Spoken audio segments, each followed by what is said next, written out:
Baiklah, Assalamualaikum warahmatullahi wabarakatuh. Perkenalkan, nama saya Dimas Satya Tugolangit, NPM 242300881 dari kelas 4C dari Prodi Pendidikan Guru Sekolah Dasar. Nah, di sini saya akan menjelaskan materi tentang standar proses dan standar penelitian kurikulum 2013 dan kurikulum Merdeka. Nah, di sini saya akan menjelaskan materi tentang standar proses dan standar penelitian kurikulum 2013 dan kurikulum Merdeka. Nah, prestasi ini membahas standar proses dan penelitian dalam kurikulum. Nah, kurikulum 2013 dan kurikulum Merdeka akan dibandingkan. Tujuannya, prestasi adalah memberikan pemahaman yang lebih jelas. Nah, untuk materi yang pertama yaitu perbedaan kurikulum 2013 dan kurikulum Merdeka Belajar. Nah, kurikulum 2013 memiliki struktur yang lebih terpusat. Kurikulum Merdeka menawarkan fleksibilitas yang lebih besar. Guru memiliki otonomi dalam pengembangan kurikulum. Nah, di sini ada perbedaan antara kurikulum 2013 dan kurikulum Merdeka. Yang pertama itu kurikulum 2013 yaitu terpusat, yang kedua terstruktur, dan yang ketiga standar nasionalnya dalam kurikulum itu udah paling bagus. Yang selanjutnya adalah di kurikulum Merdeka. Yang pertama itu fleksibel, otonom, dan berbasis proyek. Nah, yang selanjutnya itu standar penelitian kurikulum 2013 dan fokus dengan metodologi. Nah, penelitian berfokus pada validasi materi. Metodologi menggunakan pendekatan kuantitatif. Nah, tujuannya untuk meningkatkan kualitas pembelajaran. Nah, yang pertama di sini akan saya ada 3 aspek. Yang pertama itu validasi materi yang mengecek kesesuaian materi dengan standarnya. Yang kedua yaitu pendekatan kuantitatif menggunakan data statistik untuk menganalisis. Yang ketiga tuh meningkatkan kualitas dengan meningkatkan mutu pembelajaran. Nah, di sini saya akan menjelaskan yang pertama yaitu tentang validasi materi. Nah, validasi materi ini proses untuk mengetahui kesesuaian materi dengan rencana pembelajaran.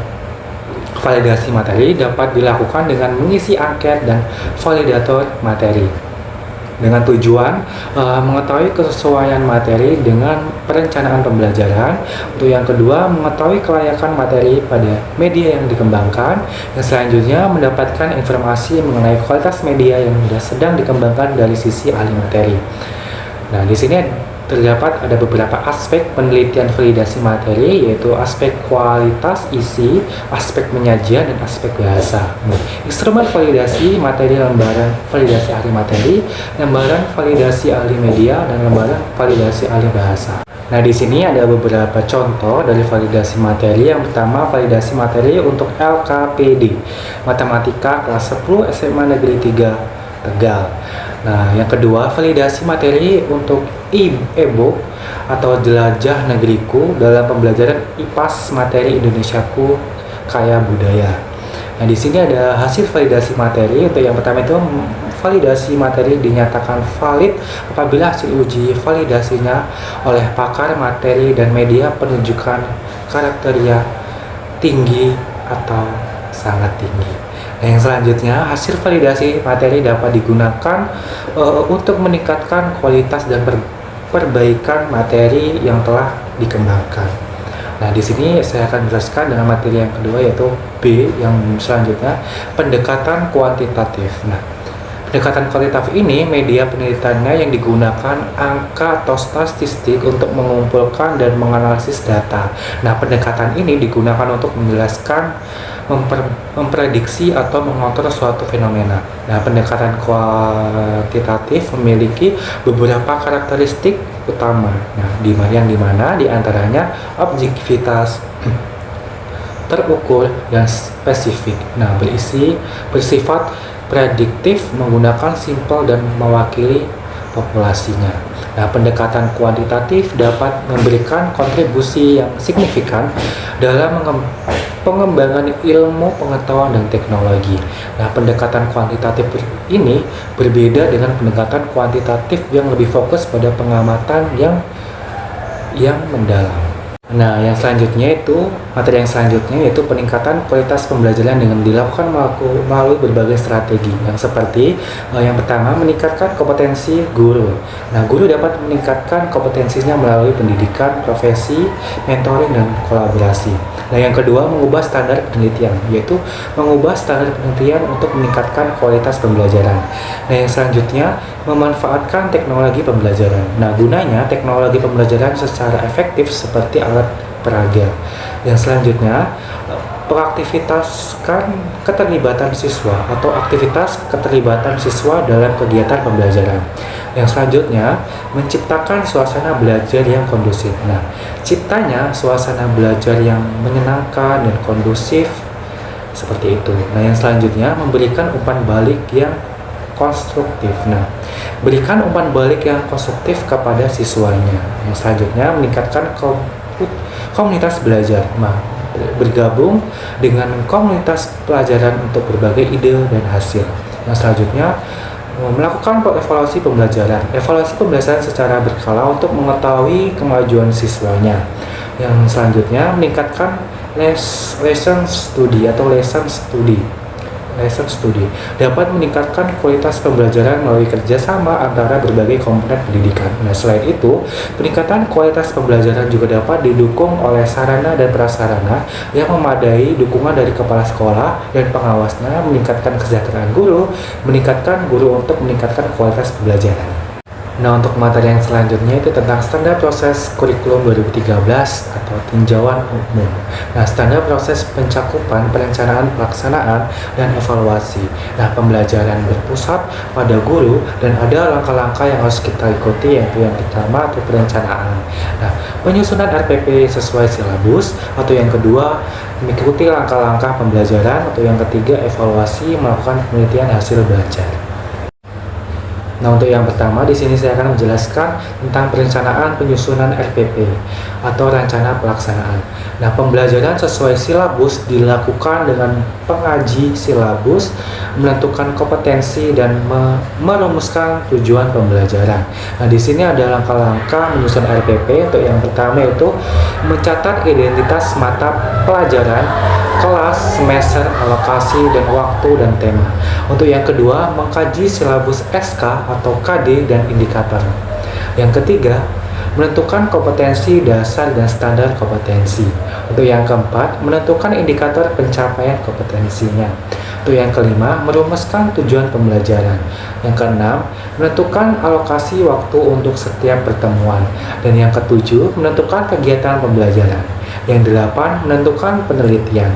Dan yang kesembilan atau yang terakhir, tentang menentukan sumber pembelajarannya. Nah, di sini juga ada prinsip-prinsip pengembangan silabus. Untuk yang pertama itu yaitu ilmiah, artinya materi dan kegiatan yang ada di dalam silabus benar dan dapat dipertanggungjawabkan secara keilmuan. Yang kedua, relevan. Nah, artinya cakupan, kedalaman, dan tingkat kesukaran, dan urutan penyajian materi sesuai dengan pengembangan peserta didik. Atau yang ketiga, sistematik, artinya komponen-komponen silabus saling berhubungan secara fungsional. Nah, RPP penting dibuat di awal semester karena memudahkan penyampaian materi, memudahkan analisis keberhasilan belajar siswa, memudahkan mengatur pola pembelajaran, menghemat waktu dan tenaga.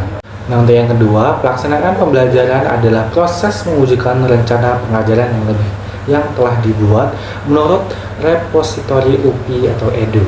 Nah, langkah-langkah pelaksanaan pembelajaran meliputi ada beberapa. Yang pertama, menyiapkan kondisi siswa. Yang kedua, memberikan motivasi. Yang ketiga, mengajukan pertanyaan. Yang keempat, menjelaskan tujuan pembelajaran. Yang kelima, menyampaikan materi. Yang keenam, memberikan kesempatan untuk bertanya. Yang ketujuh, memberikan kesempatan untuk berdiskusi.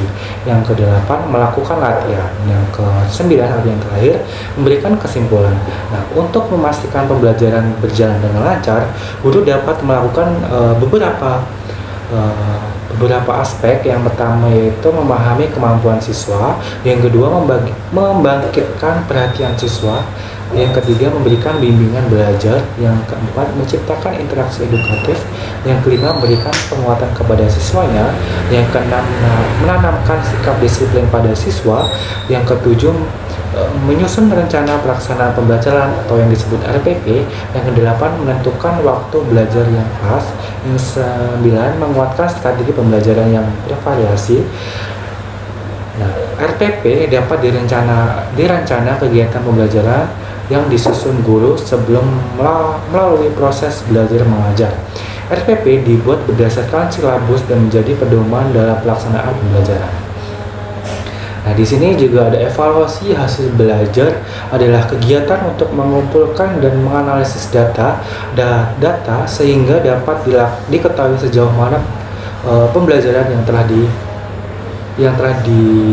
dipelajari atau yang berlangsung.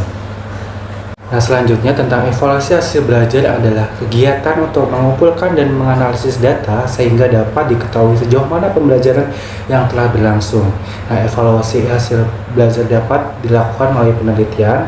Itu ada beberapa tahap evaluasi hasil belajar. Yang pertama itu menentukan tujuan evaluasi, itu yang kedua menentukan desain evaluasi, yang ketiga mengembangkan instrumen evaluasi, yang keempat mengumpulkan data, yang kelima menganalisis dan menginterpretasikan data, yang keenam menindaklanjuti hasil evaluasi. Nah, evaluasi di sini ada beberapa manfaat. Yang pertama yaitu mengetahui kemajuan belajar peserta didik. Yang kedua, membantu pendidik mengetahui kemampuannya di dalam penyampaian bahan ajar. Yang ketiga, memberikan motivasi kepada peserta didik. Yang keempat, membantu peserta didik menentukan langkah-langkah yang akan dilakukan. Dan yang kelima, mengetahui seberapa efisien dan efektif proses pembelajarannya. Nah, di sini juga ada langkah-langkah merencanakan evaluasi. Yang pertama itu menentukan tujuan evaluasi, yang kedua merumuskan masalah, yang ketiga menentukan jenis data, yang keempat menentukan sampel evaluasi, yang kelima menentukan model evaluasi, yang keenam menentukan alat evaluasi, yang ketujuh merencanakan personal evaluasi. Nah, di sini juga evaluasi hasil belajar penting dilakukan agar pembelajaran dapat berjalan dengan efektif dan efisien. Materi yang selanjutnya itu tentang prinsip dan pendekatan dalam pembelajaran yang dapat meningkatkan kualitas pembelajaran.